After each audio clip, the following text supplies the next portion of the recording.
Tonight, troubling new data from the World Health Organization.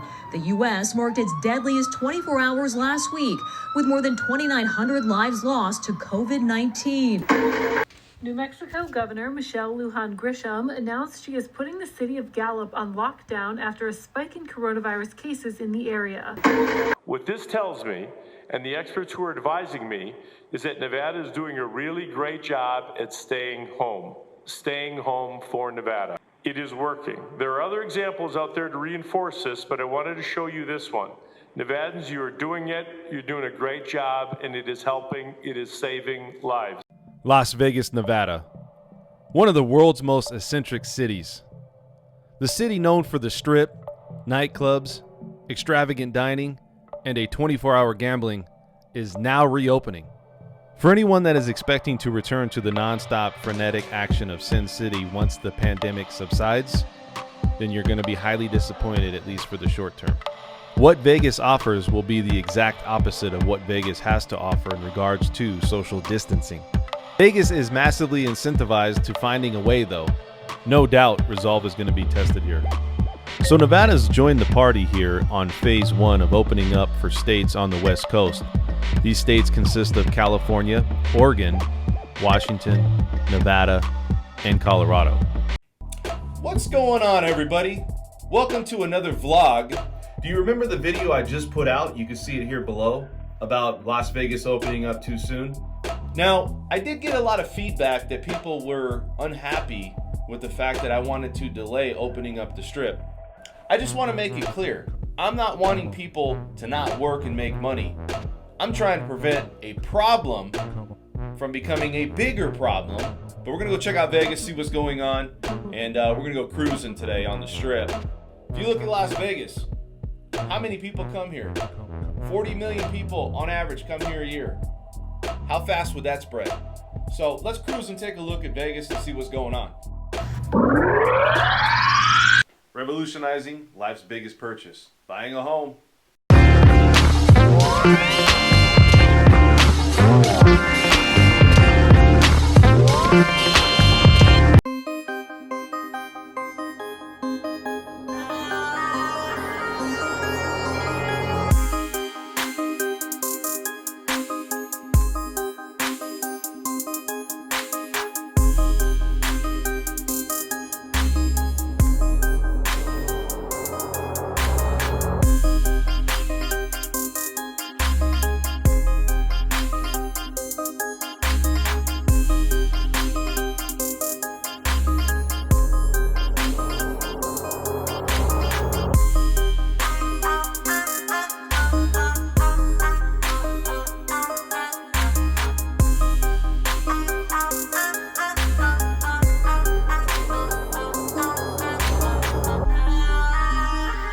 So I'm here at the MGM Casino, and they're talking about having the NBA finish off their regular season here, also doing the playoffs. And so this is something to look at because this will bring a lot of revenue, not just to MGM, but to Las Vegas as well, because all the TV networks are going to try to come in and they're going to try to get obviously some of those games being aired here, or potentially opening up phase 1. And we're going to talk about these phases, but phase 1 is going to start on May 15th. So it's interesting to see if the NBA will actually come here. I know that the players are going to be staying or potentially staying over at the Mandalay Bay. This was just proposed a day ago. So I want to see what's going to happen with this. Gallup, New Mexico, a city population just under 22,000. The city of Gallup will remain on lockdown to mitigate the transmission of the coronavirus. They have extended the time period of lockdown.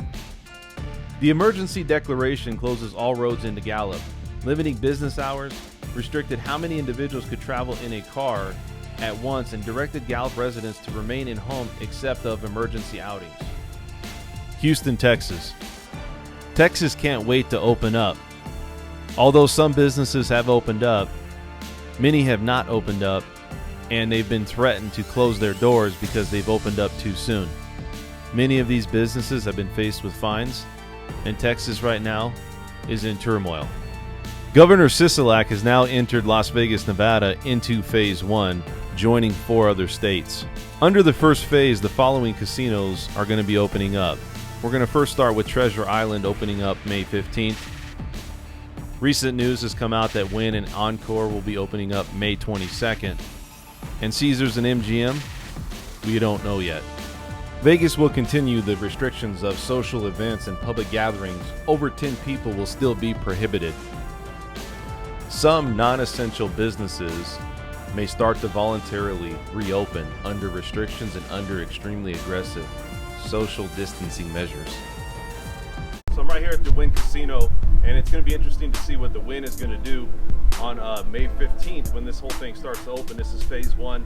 Just here checking it out. It seems like there's a lot of activity. People are running on the strip and a lot of music, so it looks like there's a lot of activity, a lot more than there was a couple weeks ago. Valet parking, congregating at a poker table, and partying at a packed nightclub or pool won't be happening anytime soon. Standalone retail stores may open up, but employees and customers are encouraged to wear facial coverings. Some businesses opened up and said, You said what? but then were slapped with a fine.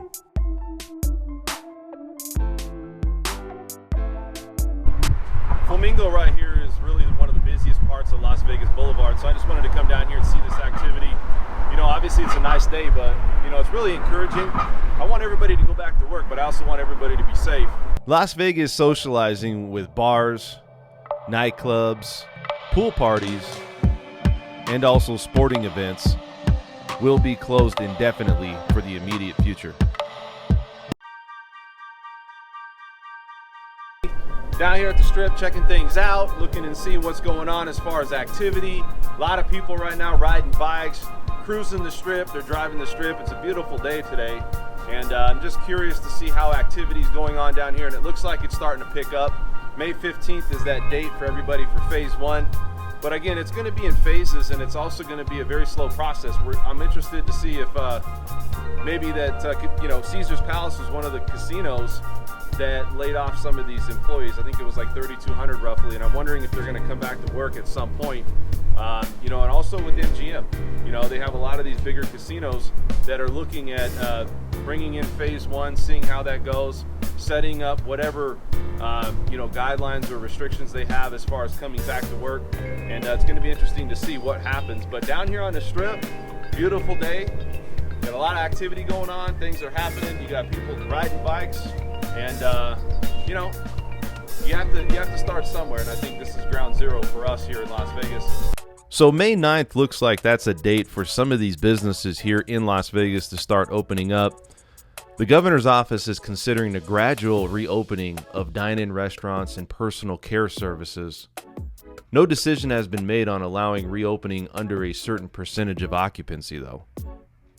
Las Vegas gaming and casino establishments will not open at the start of phase one, and any decision on reopening will be driven by the Nevada Gaming Control Board. Las Vegas is ground zero on how to open a landscape where roughly 3.5 million people come here each month. The gaming revenue is about $600 million a month. We have some of the highest capacity of hotels in the country. Total rooms night occupied for hotel booking is about 3.9 million a month. Strip occupancy is on average about 88% or higher. Governor Sisolak has also given insight on entering into phase two, which will come after the state's able to expand public health infrastructure to scale, including widespread point of care testing, large-scale case contact tracing, and the ability to care for vulnerable populations. The governor continued to say more details on what phase two may look like are still vague, other than a promise that a large number of businesses and activities will be permitted, but with continued adherence to social distancing requirements. In the meantime, sit back and enjoy a cold one. This could be a bumpy ride.